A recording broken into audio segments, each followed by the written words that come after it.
Are we doing our bit? Are we willing to be held by the necessary divine distractions to integrate what we've already lived, learned, and become? Under this Cancerian full moon, old cycles return, not to bind us, but to reveal how differently we now meet them, asking for rest, boundaries, and emotional truth as sacred acts of awareness. As Capricorn foundations loosen into Aquarian vision and Neptune prepares to cross a new threshold, the need to plan, fix, or prove dissolves into a quieter knowing.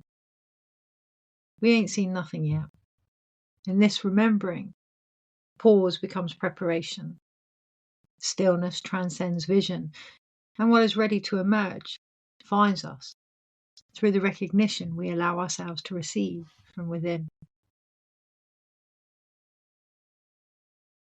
What if it isn't procrastination, but an opportunity to open to our fullest potential, to do our bit, or at least seek awareness where we may not be?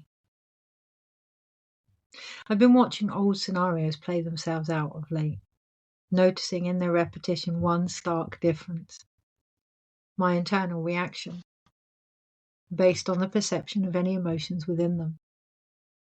I can see a shift of tone, a softening even, as I nurture these thought-based feelings into physical form. Often initiated in the boundaries expected at this overstretched festive season. Ancestral healing available, collective concerns, and upcoming New Year urgency regarding plans for the future. Within each situation, I have sensed a rising doubt around lengthy teachings that haven't been what they claim to be. In the at times limited perceptions around results, or rather love, that continues to restrain them, my own included. Because the reality is we ain't seen nothing yet. It hasn't been possible. Our hearts are currently in the process of recalibrating through changes that will go beyond this month's first full debatable supermoon, past what we think could be achieved, to the honouring of what has completed itself within our own individual integration. Possibly bringing with them deeply acknowledged reactions within the body, from fatigue or disturbed sleep through to heart palpitations, which should be checked out if concerned, and movement deep in our bones, teeth, and cellular core. Our physical creations, since the collective reset point of December, are only just catching up with what our souls have already resolved, for some a while back. As we, with compassionate forgiving, harmonic pause, are being encouraged to allow any memories rising, often without warning, to not pull us backward, but gather what has been forgotten.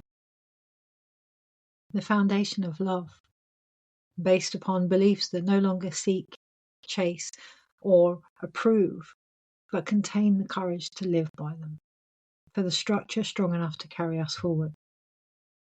Meaning we must take a moment to let the heart grow, become steady in the tender, honest releases required, whilst remaining open to the loyalty, shared purposes, protection and support 2026 is encouraging us to see from within, through the recognition of self-development that has, often unknowingly, occurred. Something I've recently ironically received by stopping, pausing and procrastinating, highlighted by an Instagram post from the summer, sharing the same theme tune as today's blog, shown just how much has changed based on an initial decade-long intention. I've taken this wisdom further and finally managed to finish writing up the star card, a vision I designed some time ago with emotional ease, purely by connecting with the energy I hadn't realised was missing all along. Uranus, the ruling planet of Aquarius, the unpredictable Heyoka-like humility we are all going to learn to be more respectful of over the coming months. Once held in place by the Saturnian lord of patience and karma, in these more modern astrological times it is this celestial chaos bringer that ultimately reveals the innovative ideas that can expand our own humanitarian efforts. Simply by reminding us all of something we so often forget. We are each individual visionaries within the collective consciousness, all with one main responsibility: to realize how we treat our bodies reflects the world we are ultimately creating through them. A potentially divine distraction now being brought to the forefront of our own imagination as we face the first cold, severe winter wolf moon occurring in Cancer, encouraging us to protect through personal boundaries, at times from outdated versions of ourselves, any emotional responses or lack of them, as we feel into the greater depths of a more empowering timeline contained in each of us. Exploring the less than comfortable levels of vulnerability in relationships with the Sun in Capricorn, the aligning of these heavenly parental figures is here to help us define a healthier balance between a private yet foundational need for nurture and domestic love, and the more public accountability of our own reputable careers within this. Are we willing to do our bit? Can we offer and moreover receive what we need? This isn't about affection for reward or its removal as punishment. We don't have to take what we can get, but it is highlighting the courage required to realize any conditional views on the desires we may be feeling, none more so than our own.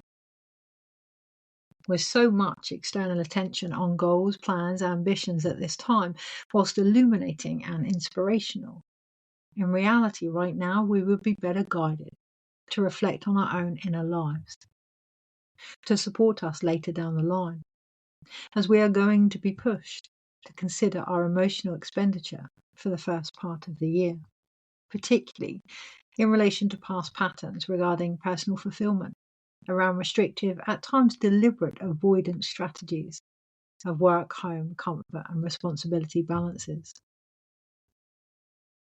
By valuing ourselves as the root within any sense of duty we may feel urged to address, with the Sun aligning Mars and Venus, harmonizing the Moon's nodes, if we can feel into what has remained, there is a wonderful potential for creative progress, with more centered revelations providing growth-orientated, relatable, less victim-led motivations, especially towards areas we are personally involved in or want to fully experience, aiding us to strive towards notable connections, building stronger memories and remembering their importance from within, making January an opening, clear, defining month, to begin with, at least, as we are embraced in the Capricorn-focused guided season of what matters over outcome, a necessary steady footing to support the Aquarian idealistic possibilities a few weeks later, in perfect timing for Neptune's monumental shift